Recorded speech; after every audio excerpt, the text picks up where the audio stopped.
భూత వాహనంపై శ్రీకాళహస్తీశ్వరుడు. సూర్య భగవానుడు ముక్తి పొందిన సత్యవ్రత భాస్కర క్షేత్రంగా శ్రీకాళహస్తి ప్రసిద్ధి పొందుతుంది. అందుకే శివయ్యకు ఎదురుగా శ్రీ సూర్యనారాయణమూర్తి విగ్రహం కొలువుదీరి ఉంటుంది.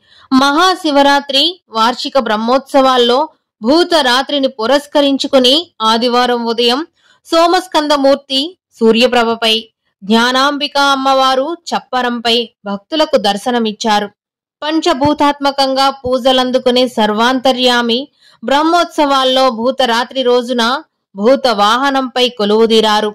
వాయులింగ స్వరూపంతో పూజలందుకునే వాయులింగేశ్వరునిగా స్వామివారు భూత వాహనంపై విశేష అలంకరణలతో ముస్తాబైన జ్ఞానాంబిక అమ్మవారు చిలుక వాహనంపై ఊరేగుతూ భక్త కోటికి దివ్య దర్శన భాగ్యం కల్పించారు. కోలాటాలు, భజనలు, మేళ తాళాలు, శివభక్తుల విన్యాసాలతో శ్రీకాళహస్తిలోని చతుర్మాడ వీధులు బ్రహ్మోత్సవ శోభతో కనువిందు చేశాయి. ముక్కంటి ఆలయం తరపున వచ్చిన వృషభ రాజాలు ప్రత్యేకంగా ఆకట్టుకున్నాయి. సాంస్కృతికోత్సవాల్లో నృత్య ప్రదర్శనతో కళాకారులు తమదైన రీతిలో ఆకట్టుకున్నారు.